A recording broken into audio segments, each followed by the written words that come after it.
साल ह्या मोदीच्या काळात पुरा सत्यानाश लावला आणि मग अंधभक्त म्हणते साल तू मोदीचा खूप विरोध करतो. अबे काऊन नाही करण? नीटचा पेपर फुटला, नीटचा. आणि पेपर 48 तासाच्या अगोदर बंद्या भारतभर व्हॉट्सअपवर व्हायरल होऊन राहिला. परीक्षा झाली, मग बोंबाबोंब झाली.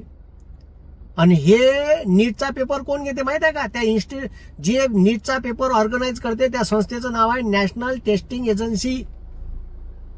नॅशनल शब्द आहे. चोट्टेव जर अंधभक्त ते नसन समजत तर मी सांगतो राष्ट्रीय.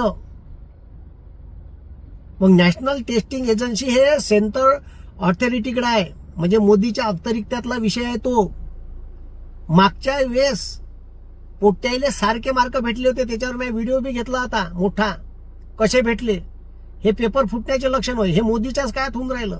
राजस्थानमधून पेपर फुटला म्हणते. कसा फुटला राजस्थानमधून? कोणाचं सरकार आहे? यायचं सरकार आहे चोरायचं. अबे थोडसे सुधरा. ज्या पोट्ट्याचे मायबाप रात्रंदिवस त्या पोट्ट्याच्या ठीक आहे म्हणजे त्याचं भविष्य सुधरण म्हणून कष्टाचं ठीक आहे म्हणजे रक्ताचं पाणी करते, रात्रंदिवस राबते, पोट्ट्याले पैसे पुरवते. 2.5 लाख रुपये फी आहे नीटच्या क्लासची. तिथं पोट्ट राहते, त्या हॉस्टेलची वेगळी फी. त्या मायबापाला वाटते आपलं पोट्ट डॉक्टर होईल, इंजिनियर होईल. 27 लाख पोट्टे जवळपास परीक्षेला राहते.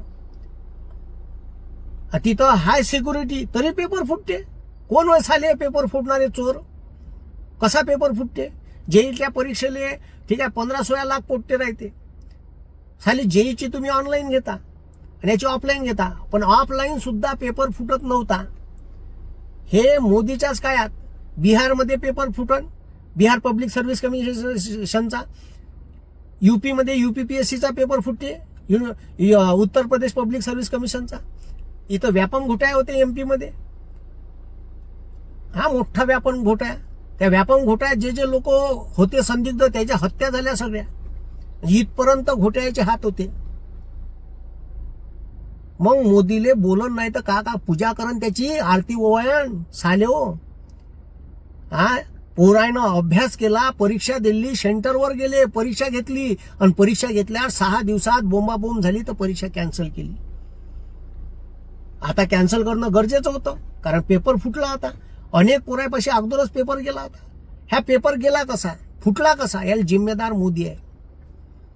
हे लक्षात घ्या. उद्या ठीक आहे आप तुमच्या घरापर्यंत लागण, उद्या तुमच्या पोराचे भवितव्य याच्यावर डिपेंड आहे. तुमचं पोरगं कोणी डॉक्टर केली असन, जे बीजेपीनं वोटिंग दिलं ना ज्यानं ठीक आहे त्यानं शेकून घ्या चांगली. थोडेसे सत्सद विवेक बुद्धीनं विचार करा का या देशात का चालू आहे. मी जे सांगतो ते भल्यासाठी सांगतो. साली पुरी इकून खाल्ली आहे साल्यानं. ते पोरं बिचारे ज्याचं 16-17 वर्षाचं वय आहे, 2 वर्ष मेहनत केली, रात्रंदिवस जागले आणि हातात का आला धतुऱ्या. आता पुन्हा अभ्यास करा, पुन्हा एक वेगळे बर्डन असते परीक्षेचं, पुन्हा सेंटर भेटन, मग पुन्हा परीक्षा द्या. तेवढे त्याच्या बापापाशी झाडाले पैसे लागले. झाड हलवलं का सांडते साले हरामखोर कुठचे.